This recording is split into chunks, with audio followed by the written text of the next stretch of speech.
अस्सलाम वालेकुम जी। Lecture 95 start करते हैं जी। कैफ 1 FAR 1 का कल ये क्वेश्चन आखिरी क्वेश्चन है हमारा EPS का टॉपिक का। कल ये मैंने लिखवाया था तो थोड़ी सी बात करके फिर हमने बात को ख़त्म कर दिया था। आज इसको ख़त्म करते हैं। कोई मसला मसाइल अगर MCQs में है तो उसको डिस्कस करते हैं, उसके बाद फिर इंशाल्लाह रेशोज़ का टॉपिक आज स्टार्ट कर लेंगे। ठीक है जी, जो कि आखिरी टॉपिक है।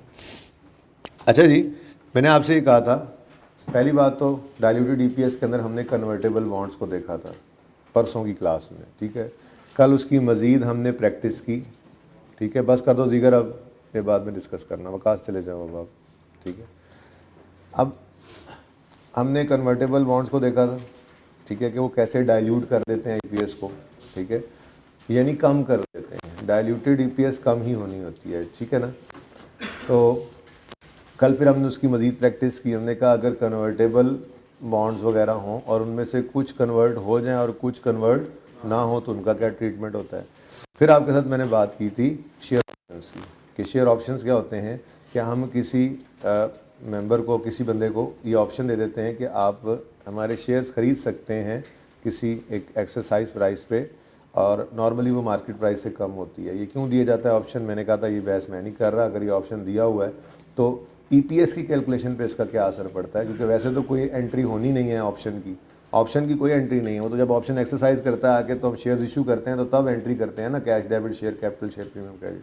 ठीक है, लेकिन डाइल्यूटेड EPS के अंदर इसकी क्या कैलकुलेशन होती है। हमने कहा था कि जी कुछ शेयर्स ना फ्री जा रहे होते हैं। ठीक है, तो वो जो फ्री शेयर्स होते हैं शेयर ऑप्शन वाले, वो फ्री शेयर्स हम डिनोमिनेटर के अंदर ऐड कर देते हैं। ठीक है, न्यूमरेटर में उसकी कोई सेविंग होती नहीं है, कोई इंटरेस्ट तो होता नहीं है शेयर्स के ऊपर, इसलिए न्यूमरेटर में कुछ भी ऐड नहीं होता। फिर हमने एक एग्जांपल कर ली थी, एग्जांपल 40 हमारी बुक के अंदर ICAP की एग्जांपल थी, कोई मसला उसके अंदर। फिर हमने ये क्वेश्चन लिखा था कि अलग अलग तो ठीक है हम देख सकते हैं, कोई एक कन्वर्टेबल बॉन्ड आ गया या कोई एक कन्वर्टेबल डिवेंचर आ गया, कन्वर्टेबल प्रेफरेंस शेयर अकेला आ गया या कोई शेयर ऑप्शन अकेला आ गया, फिर तो बात ठीक है, समझ आती थी। लेकिन अगर मल्टीपल कन्वर्टेबल इंस्ट्रूमेंट्स आ जाएं, कन्वर्टेबल इंस्ट्रूमेंट्स यानी जो पोटेंशियल शेयर्स हैं, ठीक है ना जी, पोटेंशियल ऑर्डिनरी शेयर्स। पोटेंशियल का मतलब क्या होता है कि ये ऑर्डिनरी शेयर्स हैं नहीं, लेकिन इनमें पोटेंशियल है कि ये ऑर्डिनरी शेयर्स में कन्वर्ट हो सकते हैं। इन्हें कहते हैं पोटेंशियल ऑर्डिनरी शेयर्स, जिनके अंदर या तो ऑप्शंस हमने पढ़े, ठीक है, या फिर कन्वर्टेबल इंस्ट्रूमेंट्स जिसके अंदर कन्वर्टेबल प्रेफरेंस शेयर्स भी आ सकते हैं, जिनके अंदर कन्वर्टेबल बॉन्ड्स, डिबेंचर्स वगैरह भी आ सकते हैं। ठीक है ना। तो यही है हमारी बस डाइल्यूटेड EPS टोटल। ठीक है, अब अगर मल्टीपल कन्वर्टेबल इंस्ट्रूमेंट्स आ जाएं, मल्टीपल पोटेंशियल ऑर्डिनरी शेयर्स आ जाएं जो ऑर्डिनरी शेयर्स हैं नहीं हो सकते हैं, ठीक है, तो डाइल्यूटेड EPS निकालने के लिए हमने रैंकिंग बनानी है। ठीक है, जो सबसे ज़्यादा डाइल्यूट करने वाली चीज़ होगी, ठीक है, डाइल्यूट सबसे ज़्यादा क्या चीज़ करेगी, देखें, रेशो को कम, EPS को कमी की तरफ खींचेगी वो चीज़ जिसका डिनोमिनेटर कम से कम होगा, जिसका डिनोमिनेटर ज़्यादा से ज़्यादा होगा, न्यूमरेटर कम से कम होगा, अगर ऐसे जुगाड़ की बात करें तो। ठीक है, लेकिन हमने उसका एक तरतीब, एक तरीका बना लिया था, मैंने कल डिस्कस कर दिया था, आज उसको अप्लाई करते हैं। जब रैंकिंग निकालनी होगी तो हम हर एक इंस्ट्रूमेंट को अलग अलग देखेंगे। ठीक है, हर एक इंस्ट्रूमेंट को हम न्यूमरेटर का इम्पैक्ट क्या बनता है वो देखेंगे, डिनोमिनेटर का क्या बनता है वो देखेंगे, और इंक्रीमेंटल EPS सिर्फ उसकी निकाल लेंगे। इंक्रीमेंटल EPS निकालने के बाद जो सबसे लोअर वो सबसे पहले नंबर पे। ठीक है ना, जाहिर सी बात है, इंक्रीमेंटल EPS जिसकी ज़्यादा है उसने तो बेसिक EPS को कम से कम डाइल्यूट करना हुआ ना। ठीक है, तो इसलिए हमने लोअर को रैंकिंग 1 दे देनी है। तो इसको करके देख लेते हैं, कल हमने ये बात शुरू कर दी थी। ठीक है जी, मैंने एक फॉर्मेट आपके साथ शेयर भी कर दिया था।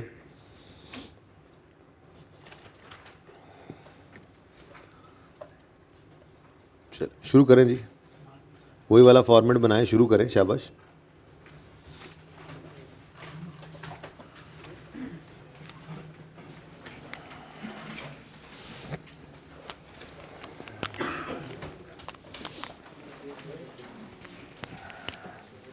सबसे पहला काम तो हमने करना होता है, हम बेसिक EPS निकालते हैं। क्या करते हैं जी, बेसिक EPS निकालते हैं। तो बेसिक EPS तो बहुत आसान थी,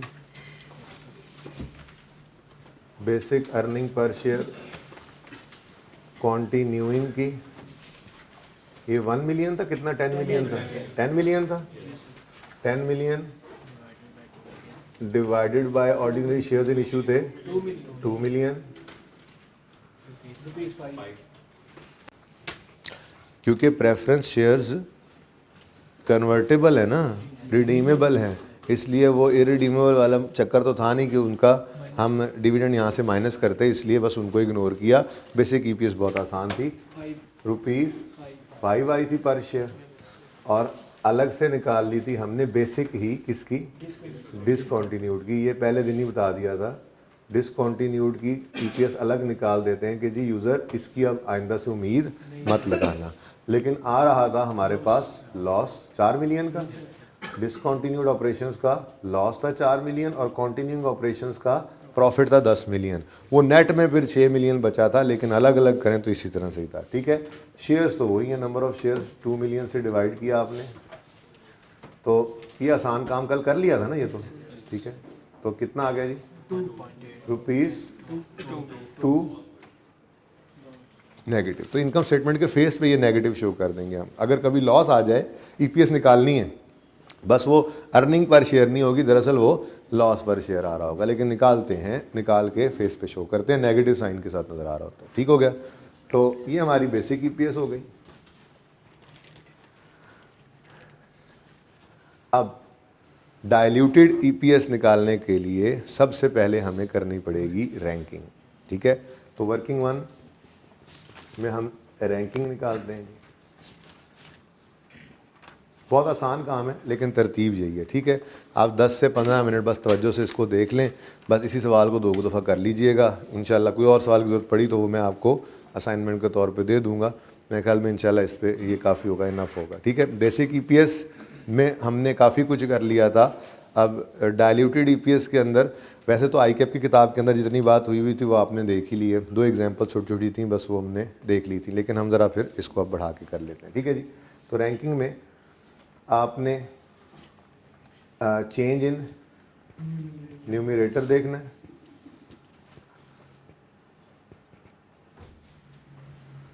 फिर चेंज इन डिनोमिनेटर देखना है, और फिर इंक्रीमेंटल ईपीएस निकाल लेनी। जो जितनी लोअर ईपीएस होगी उसका रैंक उतना ज़्यादा करते जाएंगे। ठीक है जी, तो सबसे पहले नंबर पे क्या चीज़ आ रही है हमारे पास, शेयर ऑप्शंस।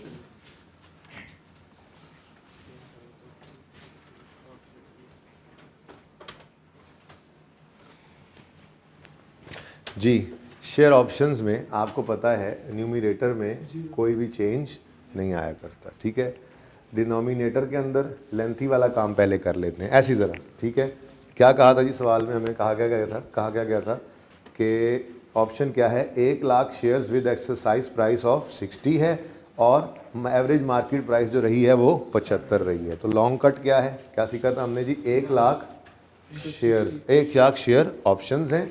अगर ये हम 60 रुपये के हिसाब से इशू करेंगे तो 6 मिलियन रुपए आएंगे। लेकिन अगर इन्हीं को हम 75 से करते, ठीक है, मतलब 75 पे इशू करते तो 80,000 शेयर्स आने थे, यानी हमें कितने फ्री इशू करने पड़े, 20। तो ये डिनोमिनेटर में ऐड होना है, न्यूमरेटर में कुछ भी नहीं आना है। ठीक है, तो 20,000 शेयर्स।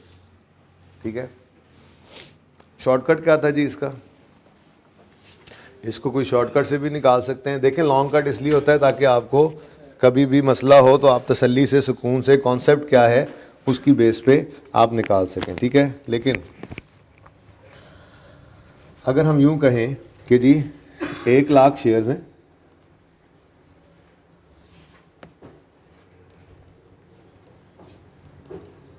ठीक है जी, जो शेयर ऑप्शन हैं, ठीक है ना, इसमें से आप माइनस कर दें वो शेयर्स जो आपने इशू किए हैं पैसे लेकर। ठीक है, तो शेयर्स पैसे लेकर कितने इशू किए हैं, आप कहते हैं जी 1 लाख शेयर्स जो है ये आपने 75 वाले कितने के बेचे हैं, 60 के। ज़रा आंसर बताएं क्या आता है, इसका आंसर 80 आता है ना, टोटल का आंसर क्या आ गया, 20,000। ठीक है, तो ये 20,000 इस तरह से निकल सकते हैं अगर आप शॉर्टकट से निकालें। आप क्या कह रहे हैं जी, 1 लाख शेयर्स हमने इशू करने हैं, ठीक है जी। हमने इशू जो करने हैं, ठीक है, वो इशू करने हैं 60 रुपये के हिसाब से। अगर मार्केट प्राइस देखी जाए तो वो बनती है 75 रुपये। तो 1 लाख को 75 से डिवाइड करके जब 60 से मल्टीप्लाई करेंगे तो इक्वलेंट शेयर्स आ जाते हैं 1 लाख में 60 वाले शेयर्स, ठीक है ना। तो वो 80,000 बनते हैं। आपने 1 लाख में से 80,000 शेयर्स जो हैं वो पैसों के बेचे हैं, पैसों के इशू किए हैं, ठीक है ना, और बाकी आपने फ्री शेयर इशू किए हैं, ठीक है। तो जिस तरह से आपका दिल करे आप उस तरह से ये 20,000 निकाल सकते हैं। मैंने ये तरीका लिख दिया है, लेकिन यहाँ पर हम क्या किया करेंगे, 1 lakh minus 1 lakh,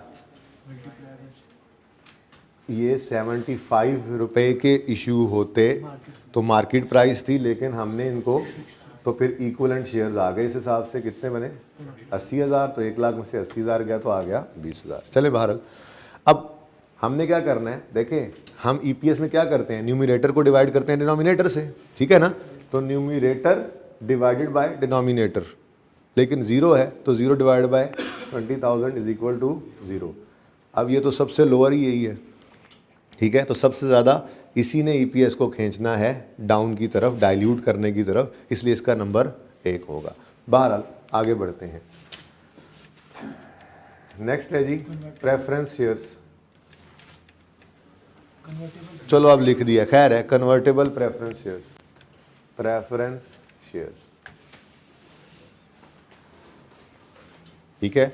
preference shares के बारे में हमें क्या बताया गया, प्रेफरेंस शेयर्स के बारे में मैंने ये पहले उठा लिया जी। प्रेफरेंस शेयर्स के बारे में बताया गया 8 लाख शेयर्स हैं with a par value of 100 और ये एंटाइटल्ड हैं टू अ क्यूमुलेटिव डिविडेंड। इसको ऐड कर लेंगे,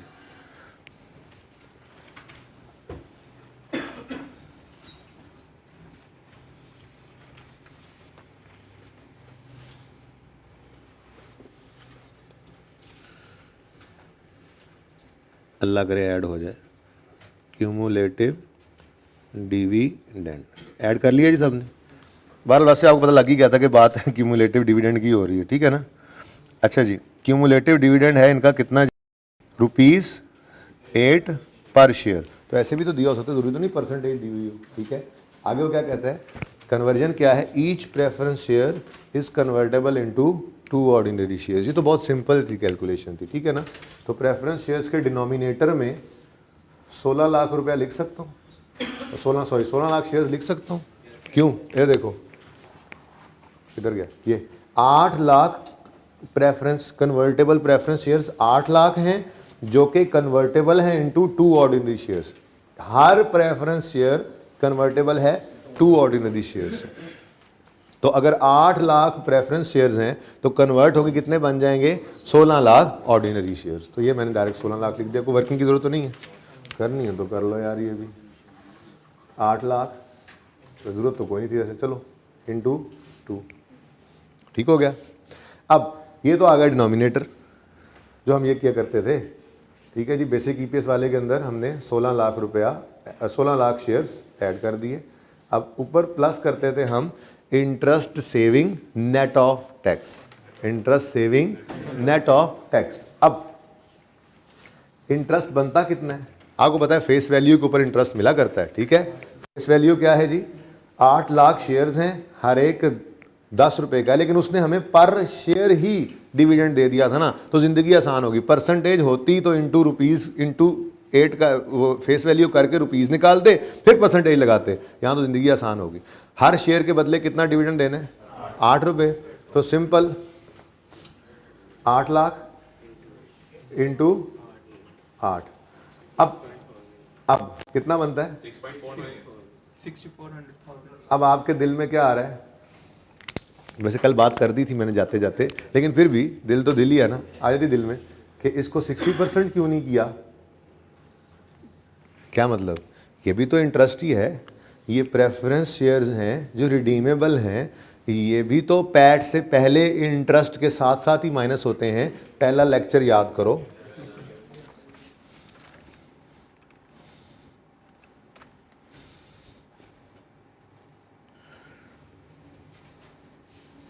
ये मैंने क्वेश्चन बना तो दिया था, ये फिर आपको मैं शेयर कर दूंगा, बस बना रहा हूँ, हैंडआउट्स पूरे होने ही वाले हैं, ठीक है।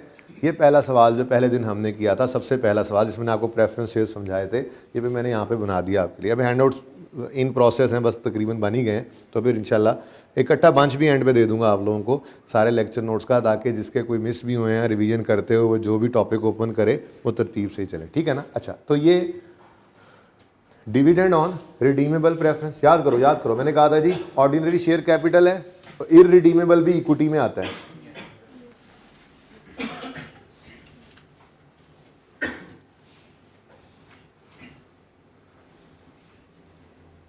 मेरे ख्याल में अब इससे ज़्यादा तो नहीं इसको बढ़ा सकता जी। अब याद करें, बैलेंस शीट में इक्विटी है, नॉन करंट लायबिलिटीज़ है, ठीक है। इक्विटी में ऑर्डिनरी शेयर कैपिटल आता है, रिटेन्ड अर्निंग्स आती हैं, नॉन करंट लायबिलिटी में बैंक लोन आता है। फिर हमने कहा था अगर इररिडीमेबल प्रेफरेंस शेयर कैपिटल है तो वो इक्विटी में नज़र आएगा। मैंने फिगर्स वही उठाई हुई सवाल वाली, ठीक है, जो क्लास में थी, इसलिए वही वाला आपका क्वेश्चन है जो अगर आप लेक्चर नोट ओपन करेंगे तो पहला लेक्चर ओपन करेंगे तो उसमें यही सवाल हुआ था, ठीक है ना। तो इररिडीमेबल प्रेफरेंस शेयर्स हैं तो इक्विटी में, और अगर रिडीमेबल प्रेफरेंस शेयर्स हैं तो लायबिलिटी, ठीक है। इररिडीमेबल प्रेफरेंस, अच्छा ये फिक्स होता है, डिविडेंड फिक्स होता है बस, ठीक है। इररिडीमेबल का डिविडेंड 12%, वो पहले ऑर्डिनरी से पहले पैट में से माइनस होगा, फिर कुछ बचा खुचा इनको मिलेगा। याद आ रही हैं बातें, ठीक है ना। और रिडीमेबल प्रेफरेंस शेयर्स का डिविडेंड ये पीबीटी से पहले ही इंटरेस्ट के साथ फाइनेंस कॉस्ट में ये भी माइनस होता है, ठीक है। अब ये 64 है हमारा इत्तफाक, सुभान अल्लाह, 64 6.4 मिलता जुलता ही है, ठीक है। ये वाला 64 था, ठीक है। तो ये तो बिल्कुल वैसे ही है जैसे कन्वर्टेबल बॉन्ड्स इधर पड़े हुए हों, बॉन्ड्स का इंटरेस्ट आता है तो वो तो हम ऊपर लिखते थे, तो फिर उसको नेट ऑफ टैक्स करते थे, ठीक है। तो हमने इसको नेट ऑफ टैक्स क्यों नहीं किया है, तो उसके लिए जी डिविडेंड, चाहे डिविडेंड है भाई, ये इंटरेस्ट ही है एक तरह का, ये पीबीटी से ऊपर है ना, ये पीबीटी में से माइनस हो रहा है, तो पीबीटी को कम कर रहा है, नहीं कर रहा। अब जब ये नहीं होगा, जब कन्वर्ट हो जाएंगे, ये शेयर्स बन जाएंगे, तो फिर ये 64,000 तो नहीं पे करना पड़ेगा, 64 मिलियन 6.4 मिलियन, ठीक है, 64 लाख, ये नहीं पे करना पड़ेगा। तो नहीं पे करना पड़ेगा तो प्रॉफिट बढ़ेगा नहीं बढ़ेगा, बोलो। ये प्रॉफिट को तो बढ़ा रहे हैं, डिनोमिनेटर न्यूमिनेटर में प्लस 64 नहीं कर रहे हम, ये हम 64 प्लस कर रहे हैं ना, 6400 6.4 मिलियन, ठीक है। तो क्यों नहीं नेट ऑफ टैक्स कर रहे, ऐसी बात नहीं है। असल में ना एक छोटा सा असूल याद रख लें, ठीक है, वैसे मुश्किल है आपके लेवल के ऊपर इस तरह से पूछे, लेकिन एक छोटा सा असूल याद रख लें, ये जो प्रेफरेंस शेयर्स का डिविडेंड है by default deductible as tax expense नहीं है। अलाउएबल डिडक्शंस होती है ना, टैक्स पढ़ लिया है, टैक्स पढ़ लिया है, ठीक है। आपने ये माइनस कर भी रखा है ना, ठीक है, 1500 तक आते आते, तो टैक्स वालों ने जब आपको पकड़ना है ना तो उन्हें कहना है चलो बेटा ये ऐड बैक करो। हम इसको अलाउएबल डिडक्शन ही नहीं कह रहे। क्या मतलब इस पे टैक्स वालों ने कोई माफ़ी देनी नहीं है, तो इसलिए इसको बाय डिफॉल्ट आपने नेट ऑफ टैक्स कभी नहीं करना। प्रेफरेंस जैसे बाकी हमेशा हर आपका लोन नोट आ जाए, डिवेंचर आ जाए, ये टीएफसी आ जाए, अगर उसका इंटरेस्ट है उसको नेट ऑफ टैक्स आपने कर देना है।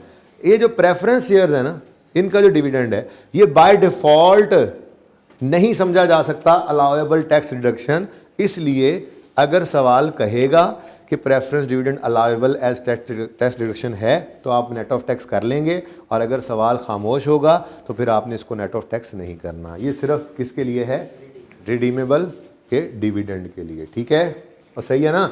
इररिडीमेबल का डिविडेंड तो इधर आता ही नहीं है ना, इररिडीमेबल का डिविडेंड तो वैसे ही कौन सा है, वो जो पैट में से हमने माइनस करना था रेशो निकालते हुए बेसिक ईपीएस में चला जाता है ना, ठीक है। इसका जो डिविडेंड है 360, ये तो उधर गया ही नहीं ना, ठीक है, मैं इसकी बात नहीं कर रहा, ओके, सही है। कुछ थोड़ी रिवीजन हुई। अच्छा अब इधर लिख लो, अपने पास उसूल लिख लो एक, प्रेफरेंस शेयर्स है ना, प्रेफरेंस शेयर्स के साथ यूँ स्टार लगाओ, यहाँ पे सवाल लिखा हुआ था, ठीक है, ये स्टार सा लगाओ और ये स्टार लगाकर इधर उसूल लिखो, लिखो लिखो लिखो लिखो लिखो लिखो preference dividend by default, by default, अब आगे लिखते जाओ या मैं भी लिखूं, by default allowable tax deduction नहीं है, अलाउएबल टैक्स डिडक्शन नहीं है, ठीक है। Preference dividend by default allowable tax deduction नहीं है। आगे लिखना शुरू कर, लिखते जाओ, ठीक है। अलाउएबल टैक्स डिडक्शन नहीं है, इसलिए अगर सवाल खामोश होगा, इसलिए अगर सवाल खामोश होगा तो हमने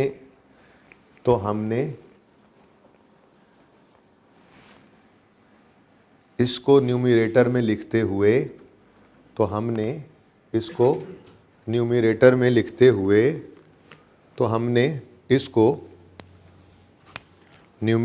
लिखते हुए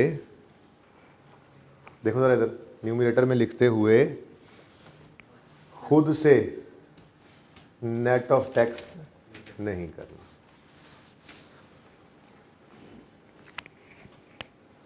ठीक है, ये वाला स्टार इधर भी लग गया, वो जो वहाँ लगा हुआ था ना आपके सोल्यूशन पे और आपके क्वेश्चन पे, ये स्टार के आसपास गोल दायरे वाला रूल बन गया। ठीक है, बात समझ आ गई है? बात समझ आई है कि अगर ये by default allowable tax deduction नहीं है, जब अलाउएबल टैक्स डिडक्शन नहीं है तो फिर नेट ऑफ टैक्स करने की क्या, ठीक है ना। तो अगर सवाल खामोश होगा तो हमने फिर खुद से इसको कभी भी नेट ऑफ टैक्स नहीं करना। जो न्यूमरेटर के अंदर हम फिगर लेते हैं ना, ठीक है, उसको कभी भी नेट ऑफ टैक्स नहीं करना। हाँ, सवाल खुद कह दे, अब अगली बात लिखनी नहीं है, ठीक है ना। सवाल खुद कह दे कि अलाउएबल टैक्स डिडक्शन है तो फिर जैसे बाकियों के लिए करते आए हो वैसे इसके लिए भी कर देना। ठीक है, क्लियर है ये बात? अच्छा जी, इंक्रीमेंटल ईपीएस बता दो। 4 है, 4 आगे निकल गया। ये पहला नंबर, ये दूसरा नंबर अभी तक, इसका पहला नंबर, इसका दूसरा नंबर अभी तक रैंकिंग में। जो सबसे लोअर वो सबसे ज़्यादा डाइल्यूट कर रहा है। वो खुद देख लो ना, जिसका न्यूमरेटर है ही नहीं, है ही सिर्फ डिनोमिनेटर, तो उसने तो बेसिक ईपीएस को नीचे ही खींचना है ना। इसका न्यूमरेटर बहुत हायर है डिनोमिनेटर से, इस वजह से ना ये कम करने की बजाय उल्टा शायद पुशअप करेगा। बहरहाल छोड़ो इस बात को, रैंकिंग बना रहे हैं फिलहाल हम। ठीक है, अब एक रह गया, इत्तेफाक से ये पहले ले गया था मैं, अब ये ले लिया हमने। 5% convertible bonds, nominal amount is ₹100 million, each 1000 bond is convertible into 20 shares. तो क्या चीज है जी? कन्वर्टेबल बॉन्ड्स है।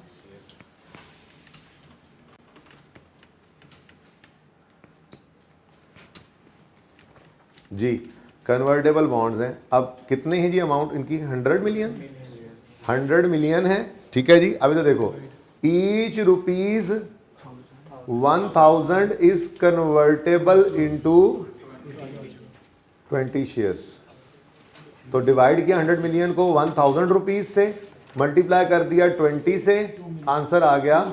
यानी कि ये 2 मिलियन कन्वर्ट होकर शेयर, ये बॉन्ड्स जो हैं ये 2 मिलियन शेयर्स बन सकते हैं अगर कन्वर्ट कर लिए जाए तो। ठीक है, सही है, ओके।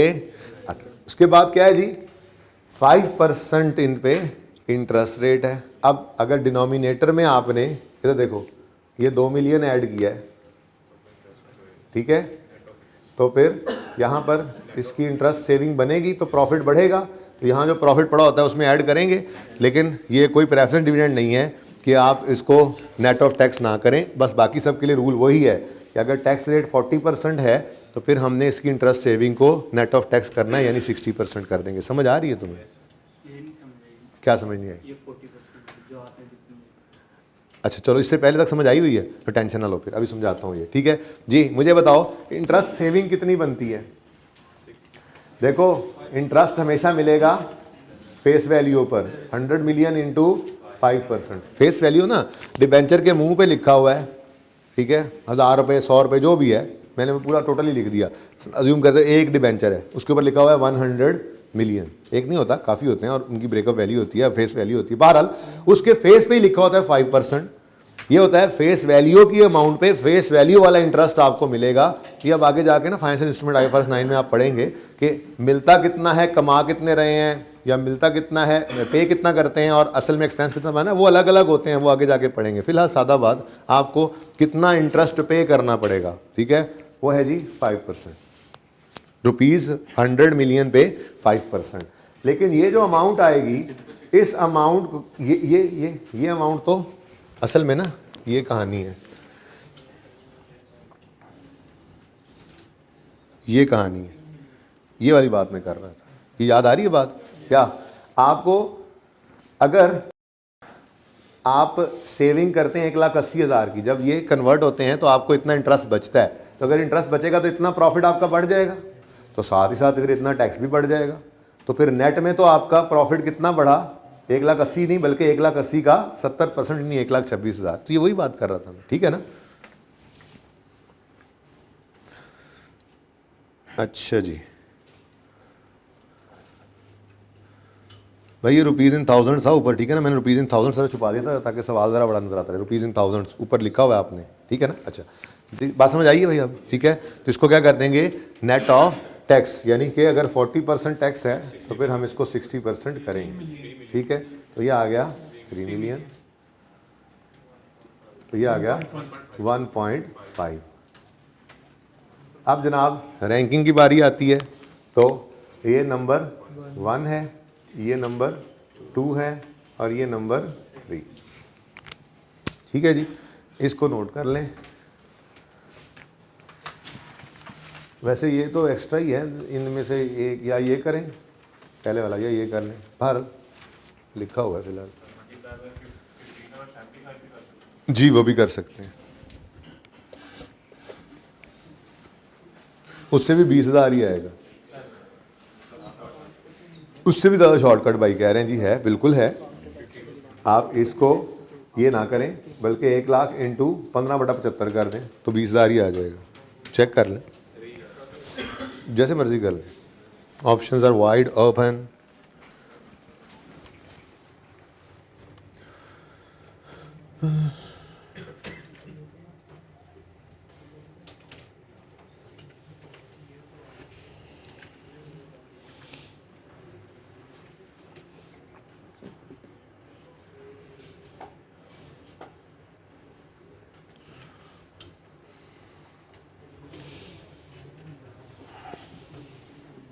जी चलें आगे या हो रहा है नोट? अभी जल्दी कर लें बेटा, जल्दी।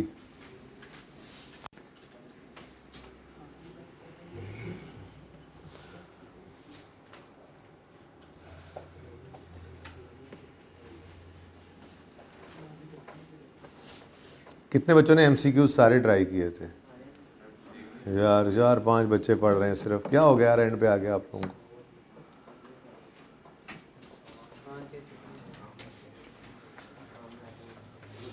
5-7 दिन नहीं रह गए, अब आखिरी ज़ोर समझ के लगा दो, रोज़ का रोज़ काम करते रहो, जो कहा जाए वो करते रहो। देखो अभी रेशोस ख़त्म होनी है तो आप टाइम, फिर काम ख़त्म नहीं होना, बढ़ रहा है, लेकिन ये आखिरी कुछ दिन आपने देने हैं मुझे बेटा।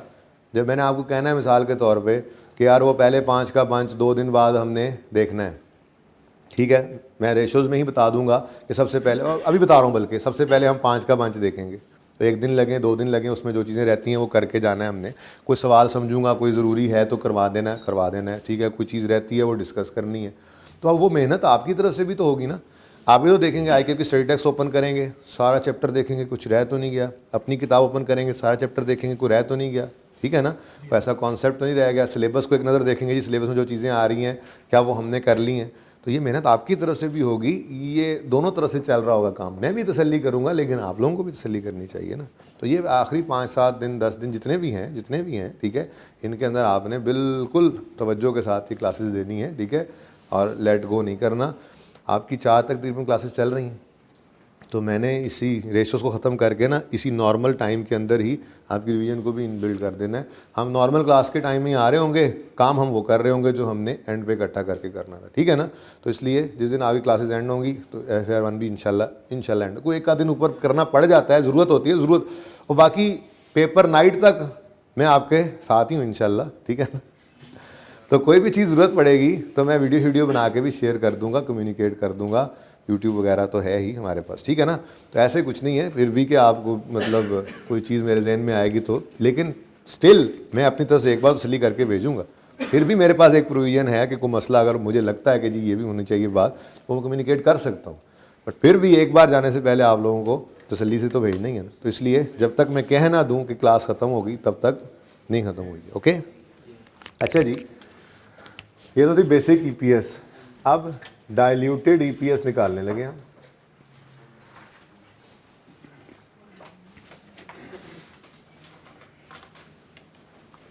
अच्छा जी, अब डाइल्यूटेड ईपीएस जो है ना, ये थोड़ा सा ऐसे बस आपको ज़रा अजीब सा लगेगा लेकिन क्या कर सकते हैं, आपने सबसे पहले बेसिक ईपीएस ही लिख लेनी है, उसका न्यूमरेटर, डिनोमिनेटर और ईपीएस, ठीक है जी।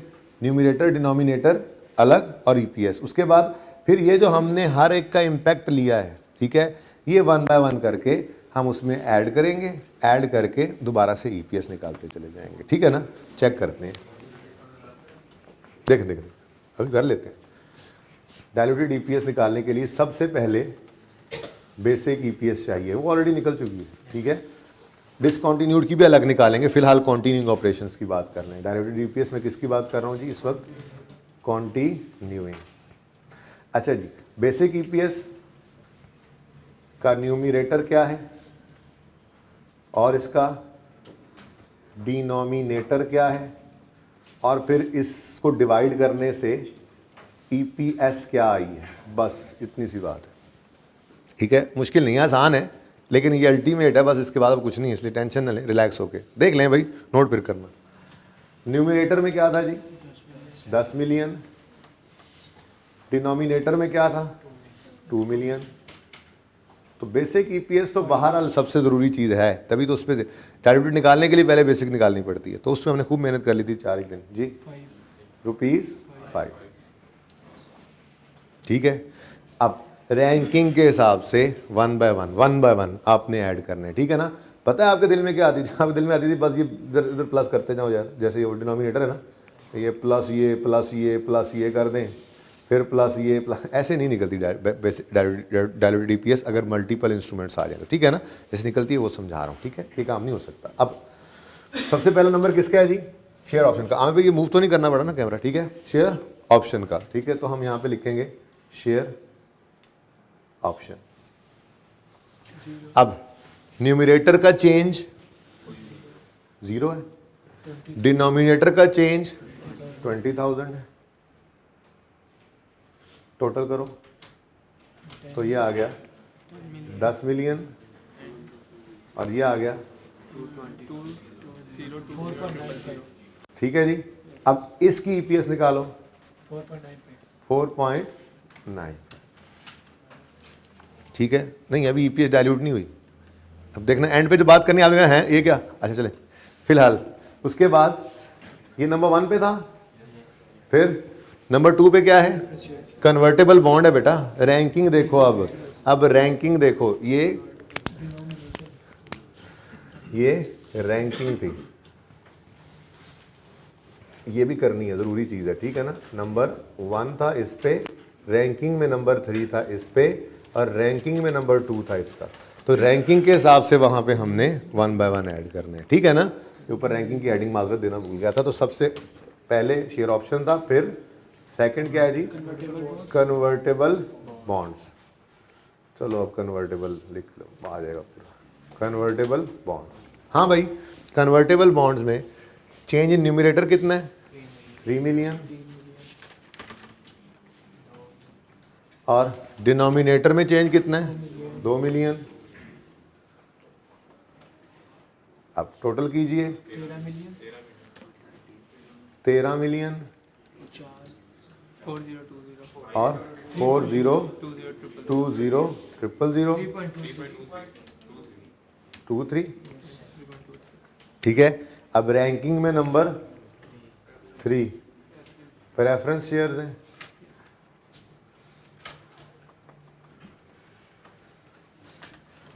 न्यूमरेटर का चेंज 6.4 मिलियन है,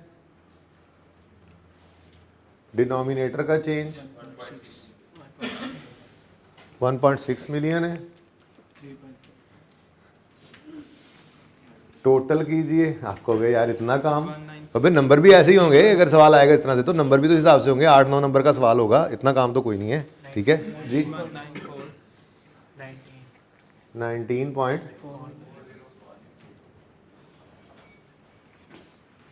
7-8 नंबर का सवाल बहुत सवाल है भाई, उसके लिए तो इतना काम ही नहीं है। 2 को बार सवाल कर लो, आपको यार ये भी कोई काम है, पहली बार जरा चीज़ मुश्किल लग रही थी, ये भी कोई काम है, ठीक है। एक आधा सवाल को असाइनमेंट में भी दे दूंगा जी। जी 3.45, अब डाइल्यूटेड ईपीएस कौन सी है? 3.45? नहीं, इनमें से जो सबसे लोअर है वो हमारी डाइल्यूटेड ईपीएस कहलाएगी। ठीक है, बस ये ऐसे ही है, क्योंकि मसला ये है कि डाइल्यूट करने का मतलब ही क्या है? ईपीएस को कम करना। तो जो सबसे ज़्यादा कम लेवल पर ले गई चीज़, ठीक है, वो डाइल्यूटेड ईपीएस हमने कैलकुलेट कर ली। ठीक है ना, मतलब मैक्सिमम डाइल्यूट क्या हो सकती है? 3.23। ठीक है ना। तो बहरहाल ये ऐसे ही है, 3.45 हमने नहीं लेना इस रैंकिंग में। मिसाल के तौर पर सबसे ऊपर वाली के बाद ये पहली ही अगर हमारी लोएस्ट आ जाती और बाद वाले इससे आगे चले जाते तो फिर हमारी डाइल्यूटेड ईपीएस कौन सी हो जाती? जो इनमें। तो यहाँ पे भी रैंकिंग में क्या किया हमने? सबसे लोअर को नंबर 1 कह दिया। फिर यहाँ पे जितनी ईपीएस निकली हैं, ठीक है, डाइल्यूटेड, उनमें जो सबसे लोअर है उसको हम कहेंगे डाइल्यूटेड ईपीएस। ठीक है जी, हमारी डाइल्यूटेड ईपीएस बन गई कॉन्टिन्यूइंग ऑपरेशन की 3.23। ठीक है, लेकिन इसको आपको पता है अलग ही निकालना पड़ता है हमें। तो डाइल्यूटेड ईपीएस डिसकॉन्टिन्यूड की भी निकालनी है, लेकिन ये बहुत आसान है। जब कॉन्टिन्यूम की निकल आएगी ना तो डिसकॉन्टिन्यूड की निकालना कोई मसला ही नहीं। इधर देखें, डाइल्यूटेड ईपीएस निकालने लगे, ईपीएस है कितनी? डाइल्यूटेड ईपीएस है कितनी? ये उठा लो, 4 मिलियन। 4 मिलियन का लॉस है ना जी। इसको डिवाइड कर दो, जो ये सबसे लोअर वाली डाइल्यूटेड ईपीएस का डिनोमिनेटर नहीं आया, बस उससे आप डिवाइड कर दो। ठीक है ना, क्योंकि अब तो चेक हो गया ना कि किस डिनोमिनेटर ने सबसे कम किया, डाइल्यूट किया। ठीक है ना, तो वो हमारे पास आ चुका है। तो बेसिक पे एक बार कॉन्टिन्यूइंग ऑपरेशंस का निकल आया, अगर डिसकॉन्टिन्यूड भी है तो फिर उस पर कोई मसला नहीं है। फिर उठाओ ये वाला डिनोमिनेटर जिसने सबसे ज़्यादा डाइल्यूट किया था और डाल दो इसको यहाँ पर, 40 20 000 आंसर इज 0.1 ना कर ले, 1.0 कर लो डाइल्यूटेड ईपीएस। ठीक है जी, ये डाइल्यूटेड ईपीएस आ गई हमारी डिसकॉन्टिन्यूड की, नोट कर लें।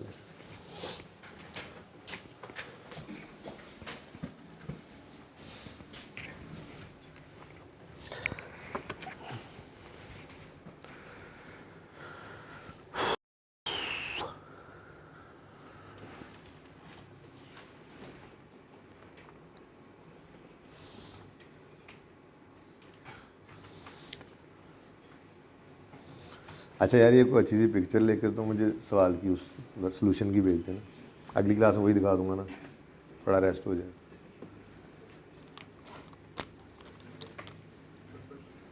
होगा किसी के पास तो अच्छी तस्वीर भेज देना बस।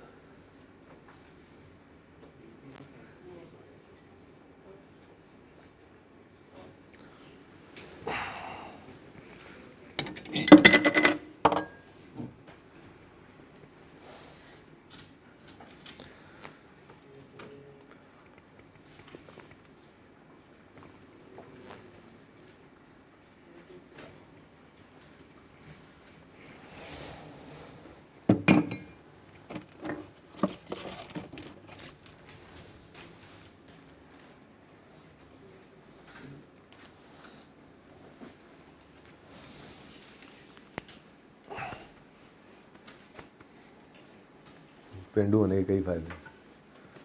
अच्छा जी,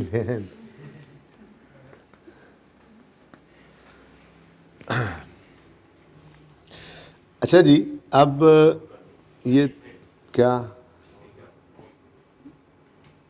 पिक्चर ले लेने जी यार, क्या जल्दी करें, अब मेरा मुंह देख रहे हो, नोट करो फिर।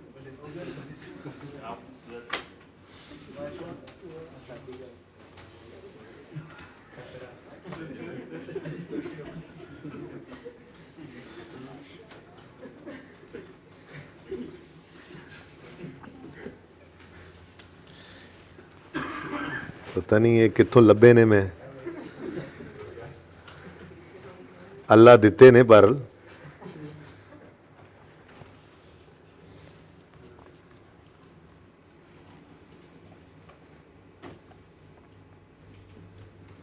चलो हमें भी उधर ही ले जाएं, फिर करने दो उन्हें नोट, मैं यहाँ पे को तैयारी पकड़ लेता हूँ रेशोज़ की।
अच्छा जी, अब बस कर दें, आज इधर मुझे ये बताएं कि मैंने आपको थ्योरी पढ़ने के लिए बोली थी लर्निंग ऑब्जेक्टिव 11 से ऑनवर्ड्स, इसको पढ़ा आपने? क्या इसके अंदर आपको मिला? कितने बच्चों ने इसको रीड किया था, थॉरोली रीड किया था?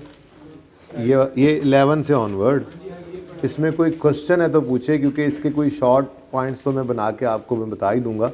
इसको वो थोड़ा सा मुझे टाइम लगेगा, थोड़ा सा वो पॉइंट्स की फॉर्म में 4-5 चीज़ें सिर्फ इसमें से निकाल के हम लिख लेंगे। लेकिन फ़िलहाल तो पॉइंट्स तो मैंने लिखवा ही देने हैं। कॉन्सेप्चुअली इसके अंदर कोई किसी पॉइंट में मसला है तो वो मुझसे पूछ लें काइंडली।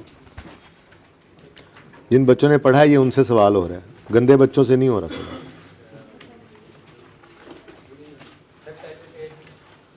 ये वाला पेज,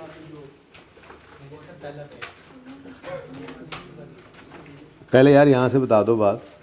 प्राइस अर्निंग रेशियो तो नहीं पूछना चाह रहे, अब वो बाद में बता दूंगा, ठीक है ना? इसी ईपीएस को बहरहाल देख लें, फिलहाल उसको छोड़ दें, वो बात कर लूँगा, वो मेरे एंड पे पेंडिंग है, उसको रिवीजन क्लास में बता दूंगा मैं। वो पीई रेशियो क्या होती है, उसका क्या मकसद है, ये पक्का करो ना फिलहाल, ठीक है?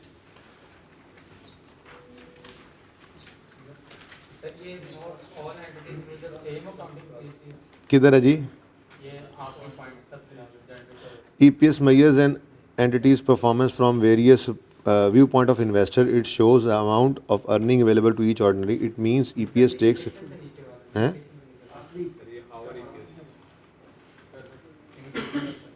कौन सा बेटा? पहला पॉइंट। अच्छा यार देखो, आपने तो IAS 8 पढ़ा हुआ है ना, तो आपको तो ये बात बड़ी आसानी समझ आ जानी चाहिए। एक कंपनी यूज़ कर रही है FIFO, दूसरी यूज़ कर रही है EFCO। अब ऑप्शन है स्टैंडर्ड की तरफ से, तो FIFO वाला FIFO यूज़ कर रहा है, वो कंसिस्टेंटली अप्लाई कर रहा है, EFCO वाला EFCO यूज़ कर रहा है, वो कंसिस्टेंटली अप्लाई कर रहा है। दोनों की अकाउंटिंग पॉलिसी है, दोनों इक्वली गुड है, कोई मसला तो नहीं है ना। लेकिन अब जब हमने कंपनी ए और कंपनी बी को कंपेयर करना है, तो सब कुछ सेम होते हुए भी सिर्फ अकाउंटिंग पॉलिसी के डिफरेंट होने की वजह से हो सकता है उनकी EPS डिफरेंट हो। जाहिर सी बात है, EFCO FIFO चेंज कर दो तो इन्वेंट्री फ़र्क हो जाएगी, इन्वेंट्री फ़र्क हो गई तो प्रॉफिट फ़र्क हो जाएगा, प्रॉफिट फ़र्क हो गया तो EPS फ़र्क हो जाएगा। हो सकता है, नहीं हो सकता? तो ये एक लिमिटेशन है EPS की।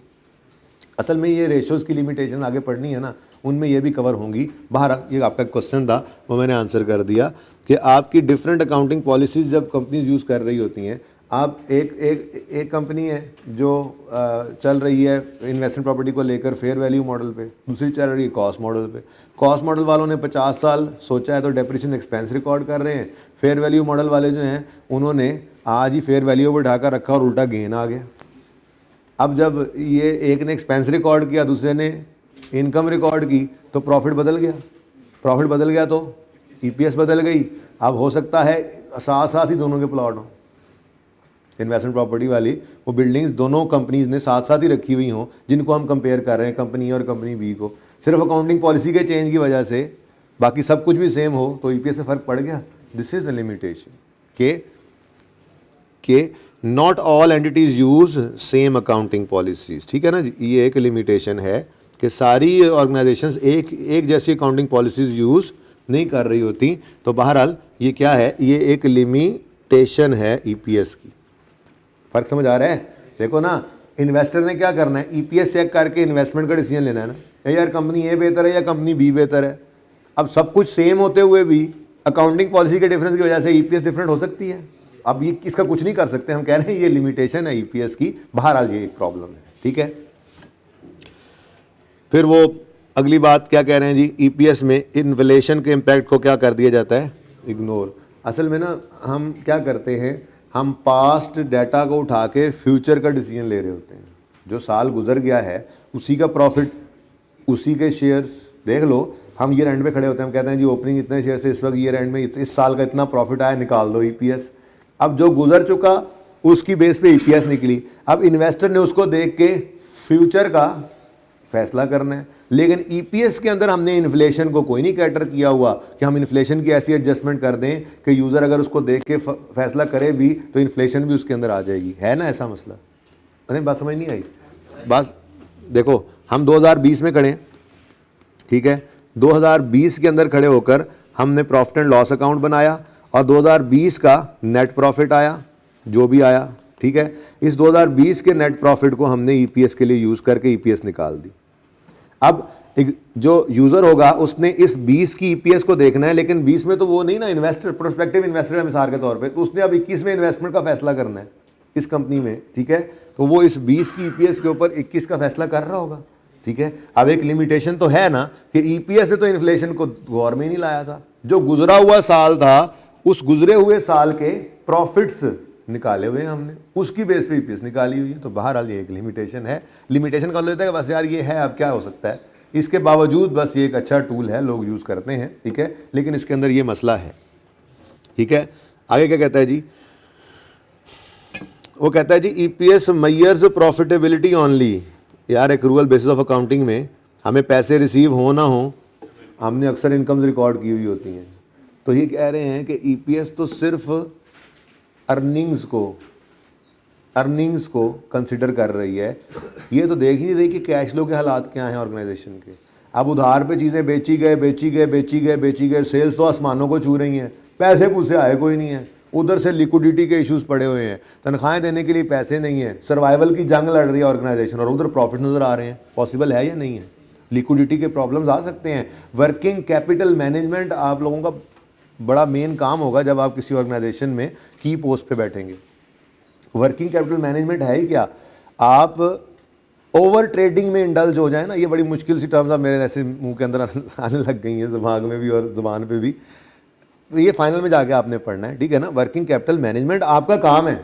आप किसी ऑर्गेनाइजेशन बैठेंगे ना तो आपने वर्किंग कैपिटल मैनेज करना है कि बिजली का बिल पे करने के लिए प्लॉट ना बेचना पड़ रहा हो, ठीक है ना।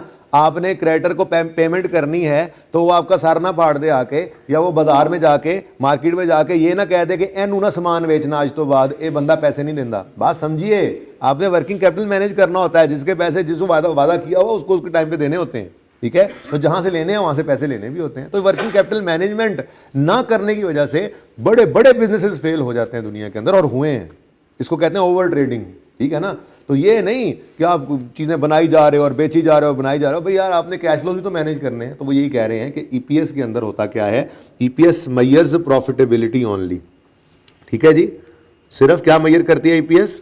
प्रॉफिटेबिलिटी।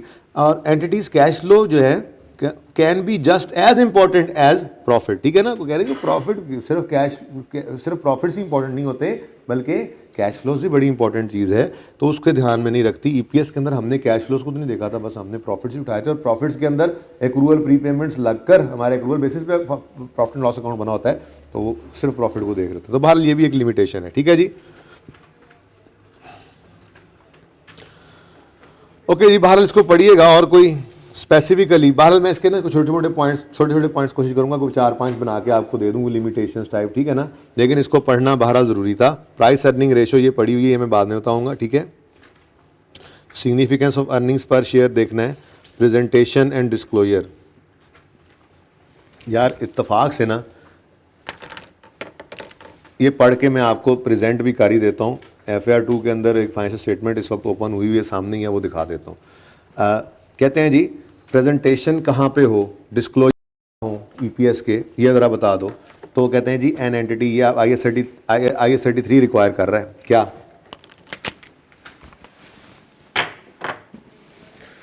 IAS 33 क्या कह रहा है जी? An entity should present in statement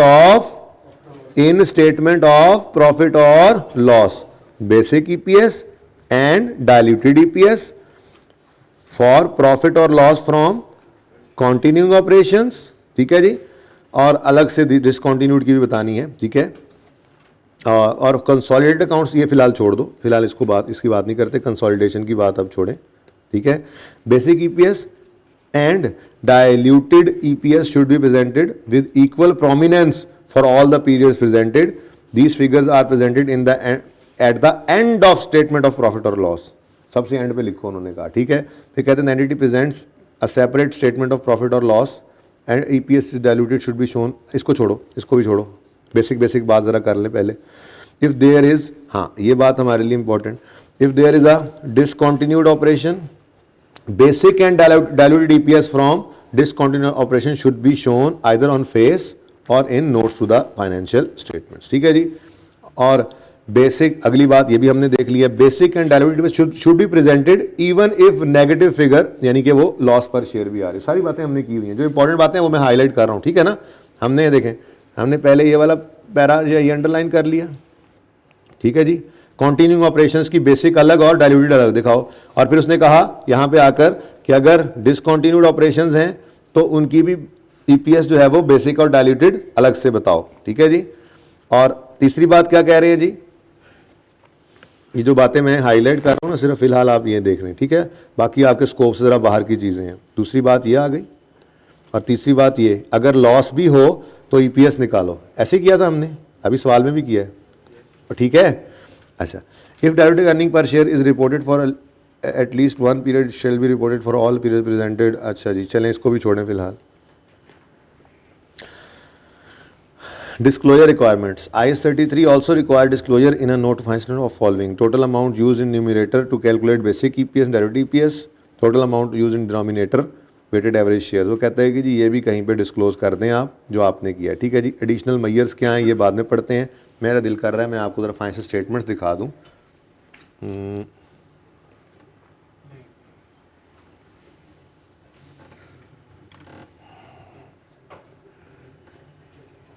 ये या FAR 2 के अंदर हम ये रेफ़र करते हैं, या पैकेजेस या नेस्ले किसी भी लिस्टेड कंपनी की फाइनेंशियल स्टेटमेंट्स को।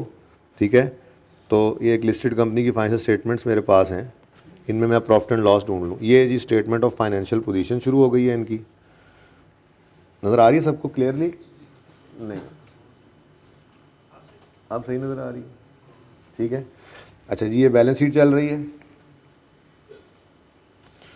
Balance sheet, equity, liability, share capital, retained earnings वगैरह वगैरह वगैरह। स्टेटमेंट ऑफ फाइनेंस पोजीशन में एसेट्स अगले सफ़े पे चले गए हैं। नेक्स्ट स्टेटमेंट ऑफ प्रॉफिट और लॉस है, और इसके अंदर ये देखें, ये क्या नज़र आ रहा है जी आपको? Earnings per share basic and diluted. ठीक है जी। यहाँ पर उन्होंने 162, ये पता नहीं कैसे उन्होंने इकट्ठा कर दी, वही तो अंग्रेजियाँ लिखी हुई थी। नोट नंबर 33 में जाकर देख लेते हैं। ठीक है, अब नोट 33 में ढूंढना पड़ेगा। ये सारी तरतीब होती है। फाइनेंशियल स्टेटमेंट्स खत्म हुई, अब ये नोट शुरू हो गया। आगे 30-40 सफ़ों में सिर्फ नोट्स ही होते हैं। कौन सा नोट था वैसे? हाँ मुझे भूल गया, 30।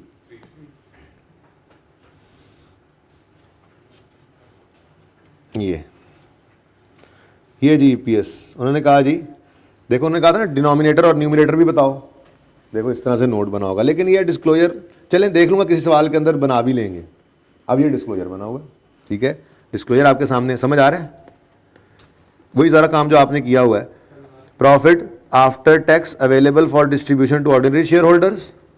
ठीक है जी। फिर weighted average number of shares, और फिर basic earnings per share. Diluted earning per share, वो कहता है जी there is no dilution effect, कोई है ही नहीं, हमने कोई कमिटमेंट की नहीं हुई किसी से, हमने कोई कन्वर्टेबल बॉन्ड्स इश्यू ही नहीं किए हुए, तो डायल्यूटेड नहीं है। दैट्स इट, कहानी खत्म। ठीक है, तो फाइनेंशियल स्टेटमेंट्स में भी हमने देख लिया, तो यही डिस्क्लोजर्स के अंदर लिखा हुआ था। ठीक है ना। ये जो यहाँ पे मैं आपको डिस्क्लोजर्स पढ़ा रहा था ना जी, अब ज़रा इसको दोबारा एक नज़र पढ़ते हैं जी। प्रेजेंटेशन एंड डिस्क्लोजर में एंटिटी शुड प्रेजेंट, या एक काम क्यों ना कर लें, साथ साथ देखते चलें इसको।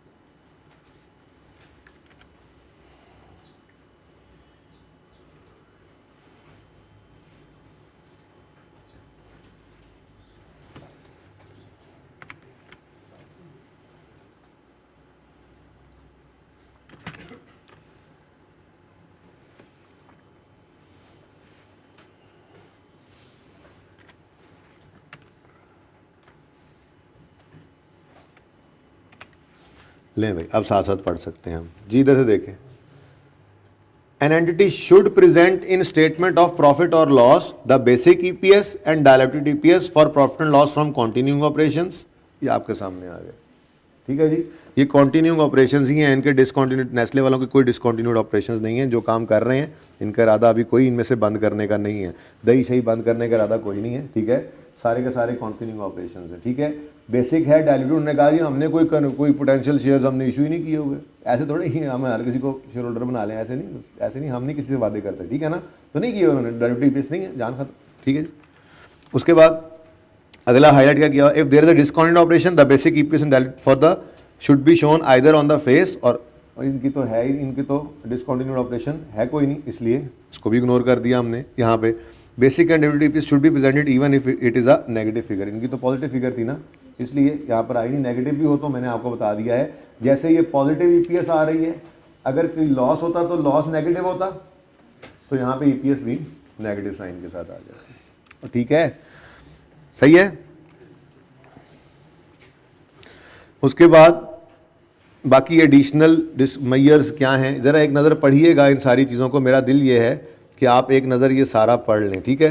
उसके बाद कोई क्वेश्चन हो तो मुझे बताइएगा, बाकी मैं फिर इंशाल्लाह आपके लिए कोई ना कोई इसके अंदर शॉर्ट कोई पॉइंट्स बना लूँगा, वो मैं आखिरी क्लासेस के अंदर जब इसकी बारी आएगी ना रिवीजन की, तो मैं आपको वो दे दूँगा हैंड आउट की फॉर्म के अंदर, या लिखवा दूँगा, कोशिश करूँगा, वादा नहीं है, फाड़ न लेना फिर मैंने, ठीक है ना। लेकिन मेरी कोशिश होगी, नहीं तो ये आसान आसान बातें हैं जहन में ये रह ही जाएंगी। मेरा दिल ये है कि 4-5 पॉइंट्स ना छोटे छोटे बस ऐसे एक एक लाइन के, इतनी लंबी कहानी के बजाय वो आप साइड पे करके लिख लेंगे। डिस्कशन यहाँ से पड़ी हुई होगी, कॉन्सेप्ट सारा होगा जहन के अंदर, वो 4-5 पॉइंट्स हो सकता है ना कोई लिमिटेशन वगैरह पूछ ले 2-3 नंबर के लिए सिर्फ, ठीक है, तो हमें आनी चाहिए। ओके,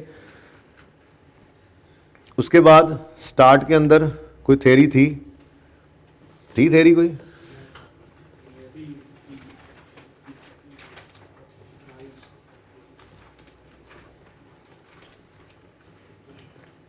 मेरा दिल तो ये कर रहा है कि यार अभी ज़रा थोड़ा सा उनको देख लें, MCQs को। बहरहाल लर्निंग ऑब्जेक्टिव 1 भी आपने पढ़ लेना है, पढ़ लिया है तो अच्छी बात है। इसमें भी लिमिटेशंस ही हैं, थोड़ी सी बात वही होगी। फिर टाइप्स ऑफ शेयर्स को आपने पढ़ लेना है, रिडीमेबल। इसके अंदर मैंने आपको बताया था जो क्यूमुलेटिव है उसका कॉन्सेप्ट सिर्फ इतना सही रखना है जहन के अंदर, यहाँ पे अंग्रेजियाँ लिखी होती हैं मुश्किल, ठीक है। आप सिर्फ इतना सा कॉन्सेप्ट जहन में रखेंगे कि अगर क्यूमुलेटिव है तो चाहे अनाउंस हो चाहे ना हो, ठीक है, वो आपने रिकॉर्ड करना है, और अगर नॉन क्यूमुलेटिव हो तो फिर अनाउंस होने पर ही रिकॉर्ड करना है, ठीक है ना। अच्छा, एक और भी वादा आपसे किया हुआ है, वो ये कि एक सफ़े के ऊपर मैं कोशिश करूँगा ये कॉन्सेप्ट्स ना हाथ से लिख के आपके साथ शेयर कर दूँ, तो वो भी इंशाल्लाह कर दूँगा। बस एक बार ये हैंड आउट ज़रा पेंडिंग हो गए थे, बीमारी की वजह से ना कुछ चीज़ें पेंडिंग हो गई थी, ज़रा मुझे 1-2 दिन दे दो इसमें से संभलने के लिए। इंशाल्लाह ये EPS का हैंड आउट भी आपको मैं अवेलेबल कर दूँगा। बता इसलिए रहा हूँ कि आप लिख लो अपने पास ना, तो पेंडिंग कॉन्सेप्ट्स तो नहीं है, लेकिन वहीं पेंडिंग वाले सफ़े के ऊपर ये भी लिख लो कि EPS hand written page pending sir के एंड पे है, ठीक है ना। लेकिन अगर मैं ना दे सकूँ तो माफ़ कर देना, दे दूँगा इंशाल्लाह, ठीक है। कहता है नहीं, माफ़ी नहीं लगनी। अच्छा जी, अब MCQs की तरफ आते हैं। MCQs कितने बच्चों ने अटैम्प्ट किए थे?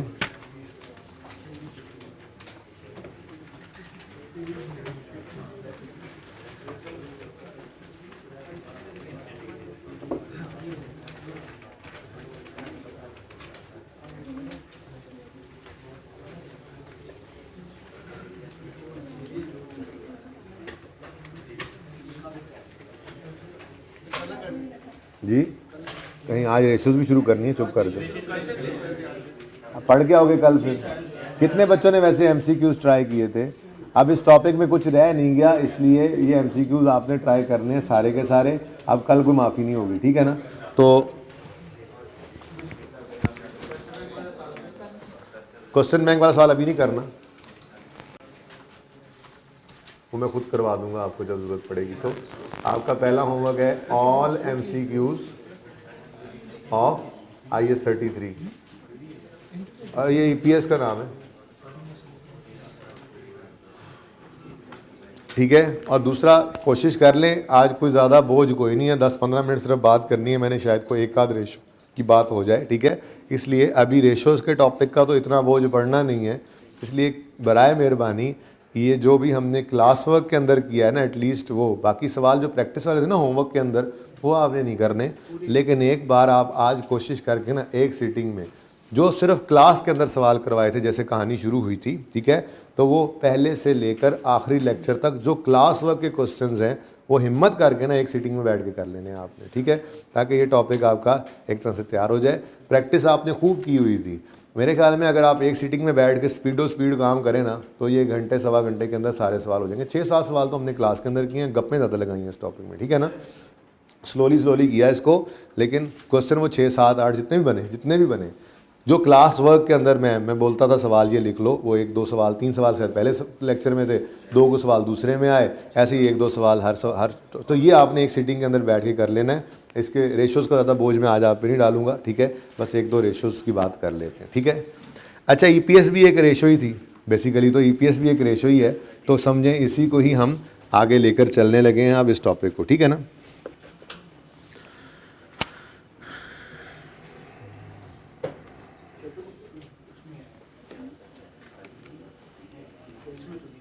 ज़रा पॉज कीजिएगा, मुझे तो ये चेंज भी करना पड़ेगा मेरे ख्याल से, ठीक है जी। अच्छा जी,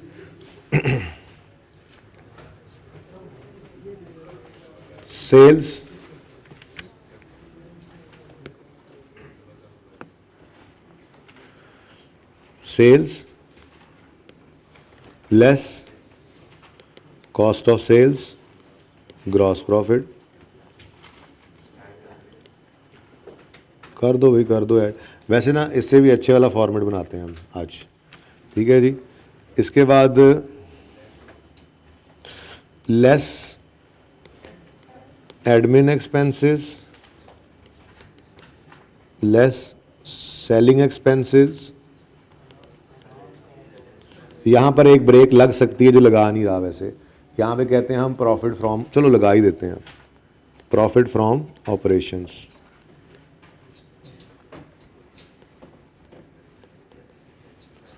ठीक है जी। इसमें फिर हम ऐड कर देते हैं बाद में अदर इनकम,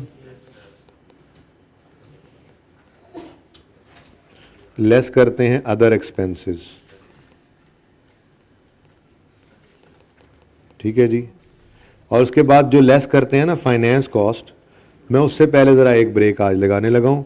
इसको हम कहा करते हैं जी profit before interest and tax, profit before interest and tax,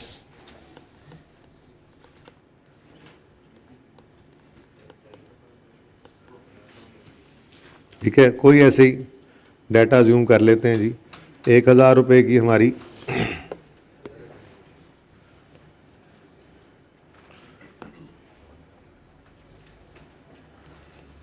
interest and tax जी, तो 1200 रुपये की सेल थी, कॉस्ट ऑफ सेल आ गई जनाब 700 रुपये की, ऐसे ही अज्यूम किया हमने, तो जीपी आ गया 500, एडमिन एक्सपेंस जो हैं वो 55 रुपये के, सेलिंग एक्सपेंस जो हैं वो 28 रुपये के, तो प्रॉफिट फ्रॉम ऑपरेशन जल्दी से बता दो 41, अदर इनकम इसमें ऐड कर दो 13 रुपये, ठीक है जी, और अदर एक्सपेंसेस लेस कर दो जी कोई 21 रुपये, क्या आ गया 409, ठीक है जी। इसमें से अब लेस कर दें इंटरेस्ट एक्सपेंस, ये मिसाल के तौर पे 9 रुपये कर दें, चलें ज़रा राउंड हो जाएगी फिगर, 400 रुपये, ठीक है। ये आ गया जी प्रॉफिट बिफोर टैक्स। इसमें से लेस कर दें टैक्स एक्सपेंस 110 रुपये, ऐसे ही, ठीक है, 290, ये है जी profit after tax.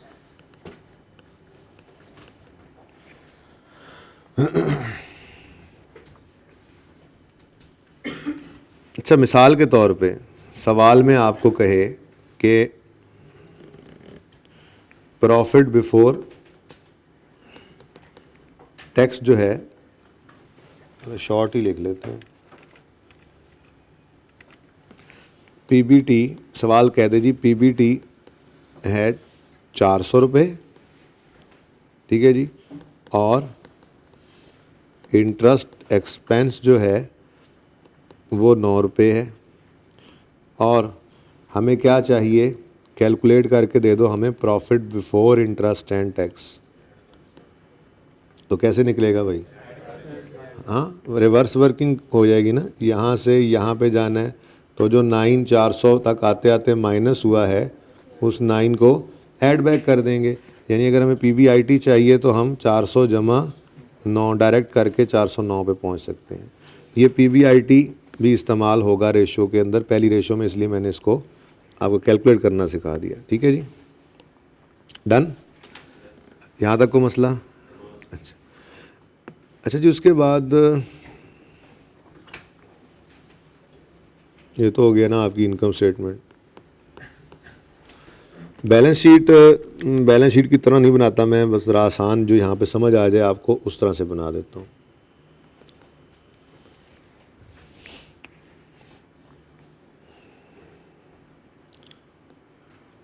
Balance sheet में क्या कुछ होता है जी? इक्विटी, लायबिलिटीज़ और एसेट्स। ठीक है जी, तो एसेट्स इक्वल होते हैं इक्विटी प्लस लायबिलिटीज़ के। अच्छा,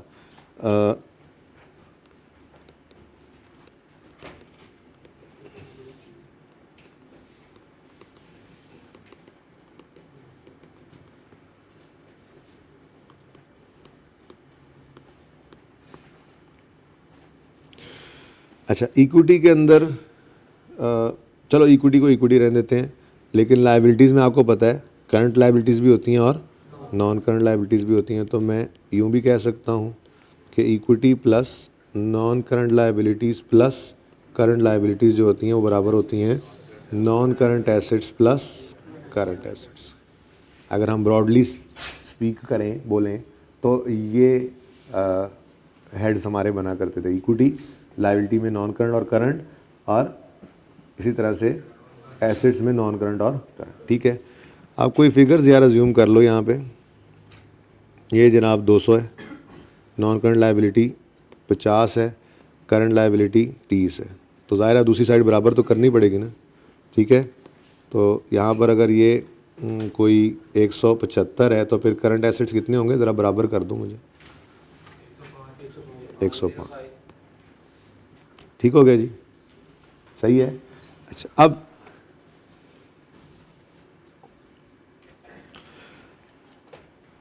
एक होता है कैपिटल और एक होता है कैपिटल एम्प्लॉयड। ठीक है, कैपिटल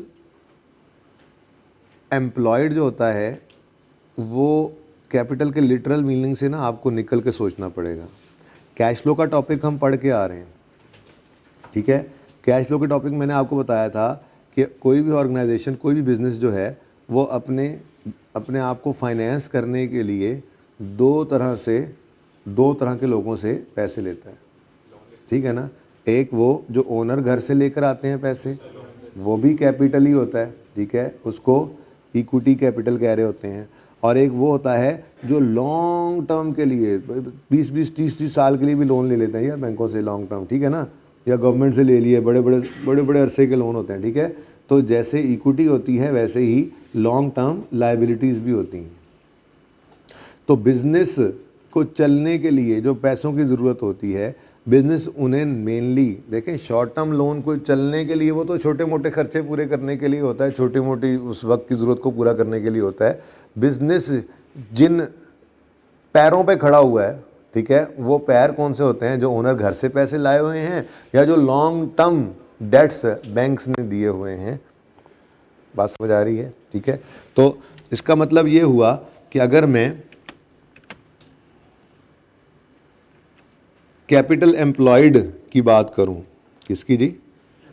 कैपिटल एम्प्लॉयड की, तो ये आपने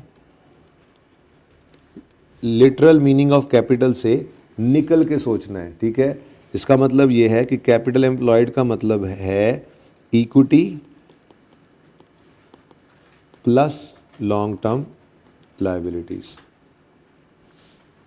लॉन्ग टर्म डेट कह दूं, लायबिलिटी कह दूं। ठीक है, तो कैपिटल एम्प्लॉयड का मतलब क्या होता है जी? Equity plus long term liability. अच्छा, इसको फिर और तरह से भी तो बोला जा सकता है। फिर तो कैपिटल एम्प्लॉयड का मतलब ये भी होगा कि आप यूं कह लें कि मैं टोटल एसेट्स यानी non current assets plus current assets minus current liabilities कर दूं, तो भी मैं कहाँ पे पहुँच जाऊँगा? इक्विटी पे। ठीक है ना, एक काम करते हैं यार, यहाँ छोटी सी कैलकुलेशन, क्योंकि फिगर्स तो लिखी हुई हैं, छोटी छोटी कैलकुलेशंस कर ही लेते हैं। देखा, ट्रेनिंग हो गई ना थोड़ी थोड़ी। ठीक है, हो जाएगा पेपर पास, मेरा भी हो जाएगा पास, मेरा ही होगा पास, पेपर इंशाल्लाह पास होगा, अल्लाह ने चाहा तो पास होगा मेरे चांद, अल्लाह से डरते रहा करो। अच्छा जी, कैपिटल एम्प्लॉयड निकालने लगा हूँ मैं, ठीक है।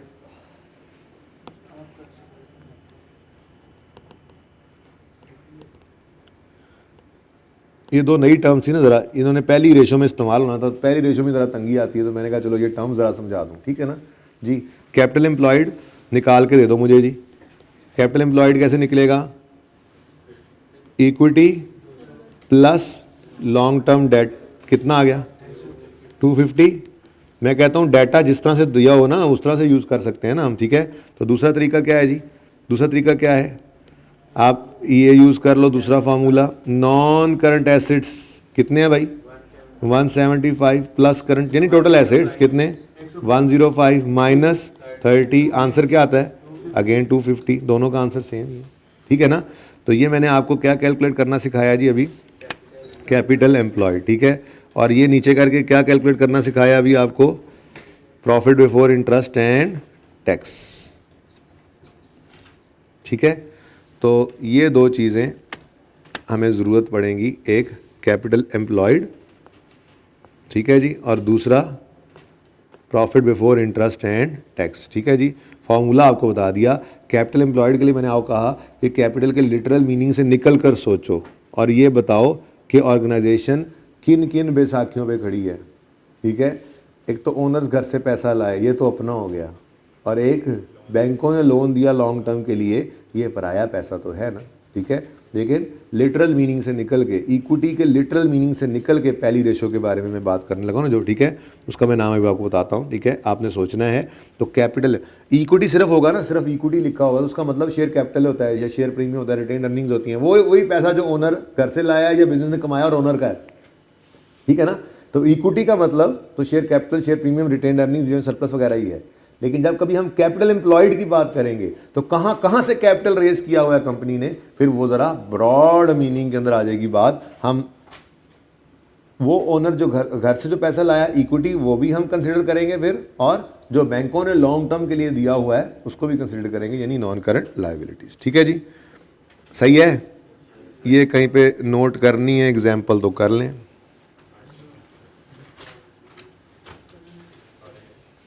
चार जगह काम करते हैं।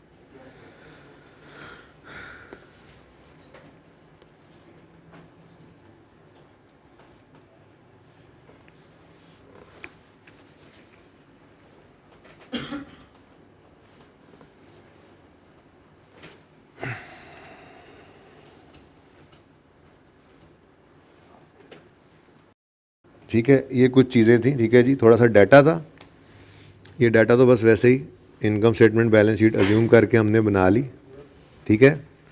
और ये मैंने कुछ चीज़ें आपको निकालनी सिखाई हैं आज, एक कैपिटल एम्प्लॉयड और दूसरा profit before interest and tax कैसे निकलता है, ये ज़रा इस डाटा को यूज़ करके हमने निकालना सीख लिया, ठीक है। पिक्चर ले ले, नोट करने का टाइम कोई नहीं है, ये नोट करने वाली चीज़ भी नहीं है। वैसे भी मैं आज तक कभी नोट नहीं करने दिया बच्चों को, कहता हूँ यार बस ठीक है समझ आ गई है ना, आओ ज़रा सवाल करते हैं, इस तरह से बात होती है। आप पता नहीं क्या करने लग गए।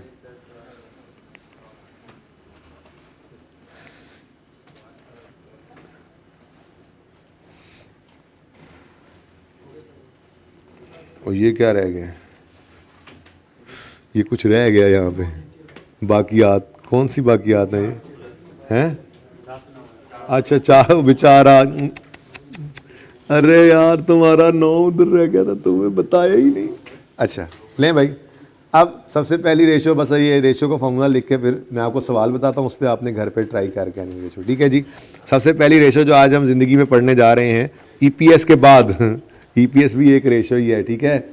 उस वहीं से प्राइस अर्निंग रेशो भी सिखाऊंगा, लेकिन मैंने कहा पहले ज़रा ये रेशो सिखा लूँ ना, फिर वो पीई रेशो एंड पे बता दूंगा, किसी वजह से रोक दी, ठीक है ना। अच्छा, तो सबसे पहली रेशो है जी रिटर्न ऑन कैपिटल एम्प्लॉयड। क्या बोला जी मैंने? Return on capital employed, return on capital employed, इसको शॉर्ट फॉर्म में ROCE भी कहा जाता है, ठीक है जी। इसका फॉर्मूला है profit before interest and tax over average capital employed, average capital employed into 100, ठीक है जी। ये हमारा फॉर्मूला हो गया जी रिटर्न ऑन कैपिटल एम्प्लॉयड का, ठीक है भाई।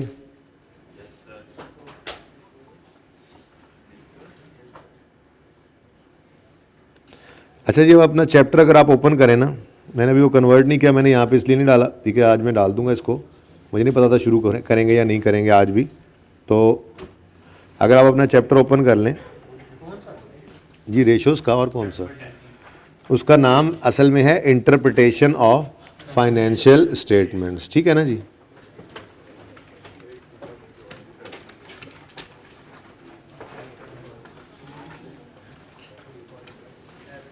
इसमें जी आपको नोट्स नज़र आ रहे होंगे,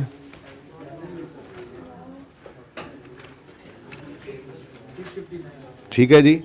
इन नोट्स के अंदर आपको एक सवाल नज़र आ रहा है स्टार्ट में ही, क्वेश्चन नंबर 1, एक्स लिमिटेड आ रहा है नज़र, ये सवाल, x limited is a ceramics company, ठीक है। ये हमारी बेस होगा सवाल। कल और परसों 2 दिन यानी मंडे को और कल हम यही सवाल कर रहे होंगे। मैं कोशिश तो करूंगा कल मैक्सिमम रेशोज हो जाएं, लेकिन एक दिन में नहीं होती, 2 दिन लगेंगे, ठीक है। 2 दिन रेशोज कंप्लीट कर लेंगे, उसके बाद तीसरा और चौथा दिन, इसको मैं नहीं शामिल कर रहा जो आज बात की, ठीक है ना। तीसरा और चौथा दिन हमें थोड़ा प्रैक्टिस में लगेगा, 5वें की ज़रूरत पड़ी तो 5वां भी लगाएंगे, ठीक है। लेकिन 2 दिन के अंदर हम तकरीबन रेशोज़ को एक बार कर लेते हैं। फिर असल में ना रेशोज़ के ही सिर्फ नंबर नहीं होते पर्चे के अंदर, उसके ऊपर इंटरप्रिटेशन देनी होती है, हमने अपनी राय देनी होती है, तो उसके लिए कुछ चीज़ों का समझना ज़रूरी होता है, ठीक है ना। तो ये सवाल हमारी बेस रहेगा। इस सवाल के अंदर अगर आप देखें तो आपको नज़र आ रहा है जी, प्रॉफिट बिफोर टैक्स वगैरह भी नज़र आ रहे हैं, इंटरेस्ट वगैरह भी नज़र आ रहा है, ठीक है। उसके बाद नीचे अगले सफ़े पे आए तो बैलेंस शीट्स भी नज़र आ रही हैं, 2 कंपनीज़ की बैलेंस शीट्स हैं, बैलेंस शीट के अंदर इक्विटी भी नज़र आ रही है, नॉन करंट लायबिलिटीज़ में लोन भी नज़र आ रहे हैं। तो आपसे अगर मैं ये रिक्वायर करूं कि घर पे आप सिर्फ return on capital employed calculate करके आ जाएं, दोनों कंपनीज़ की अलग अलग, और ये फॉर्मूला लगा के करनी है, तो मसला कोई नहीं है। एवरेज कैपिटल एम्प्लॉयड का मतलब क्या होता है? एवरेज का मतलब होता है आपने opening plus closing divided by 2 कर देना, बस, ठीक है ना। और सही है, ये एवरेज होता है। ओके, तो ट्राई करेंगे इंशाल्लाह इसको। अगर आप इस सवाल को नज़र डालें ना, तो इस सवाल के अंदर ये सारी रेशोज़ तकरीबन कैलकुलेट करनी है, सिवाय इनकम स्टेटमेंट वाली रेशोज़ के, वो उसके लिए दूसरा सवाल है जिससे आगे पड़ा हुआ है। तो आप देख लें, मैंने सबसे पहली रेशो आपको बता दी है, सबसे ज़्यादा टाइम भी इसी पे ही लगा करता है, जो मैंने बुनियाद इसीलिए आज ही डाल दी, ठीक है ना। उसके बाद कल पहले को 10 मिनट में इंशाल्लाह ये रेशो आपको समझ भी आ जाएगी। इसको इंटरप्रेट करने के लिए 2-3 मैं बातें भी आपको लिखवा दूंगा, जो हर दफ़ा रिपीट करनी हुआ करेंगी हमने, ठीक है ना। तो उसके बाद फिर एक टेम्पो बन जाएगा, फिर ये सारी रेशोज़ हम इंशाल्लाह, सारी तो नहीं होंगी खैर, काफ़ी हद तक ये रेशोज़ कल कंप्लीट हो जाएंगी। उसके बाद फिर परसों करके फिर इनकी प्रैक्टिस करेंगे, जिसमें असल नंबर आते हैं, फिर वो काम के लिए भी 2 दिन लगने हैं अभी, और रेशो सीखने पे अलग मेहनत लगेगी, फिर उसको अप्लाई करेंगे, पास पेपर के सवाल करेंगे, प्रैक्टिस करेंगे, मैं आपसे इंटरप्रिटेशन करवाऊंगा, फिर आपसे डिस्कस करूंगा, तब कहीं जाके भाई इंपॉर्टेंट है ये बहुत टॉपिक, ठीक है ना। तो फिलहाल आपने रिटर्न ऑन कैपिटल एम्प्लॉयड सिर्फ ये रेशो कैलकुलेट कर लेनी है, इसका सोल्यूशन भी मौजूद होगा जाहिर से, ठीक है ना। और उसके बाद आपने ईपीएस के चैप्टर का एमसीक्यू सारे करने हैं, एक सिटिंग में बैठ के आपने सवाल भी करने हैं, ये थोड़ी सी शफकत करनी है आपने, ठीक है जी। तो आज के लिए इतना ही, ज़िंदगी रही तो कल मिलेंगे। अल्लाह हाफिज़। पिक्चर लेनी है भाई ने, इसकी पिक्चर लेनी है ये सारा। एक मिनट आमिर भाई, आप उन बच्चों को भी दिखा दें ये पिक्चर। ये एवरेज का बता दिया ना, बस एवरेज को रहने दो फिर, बस ये पिक्चर अब हो गई ठीक। आ रही है नज़र, आ रही है नज़र, चले ठीक है जी। अल्लाह बंद करते हैं।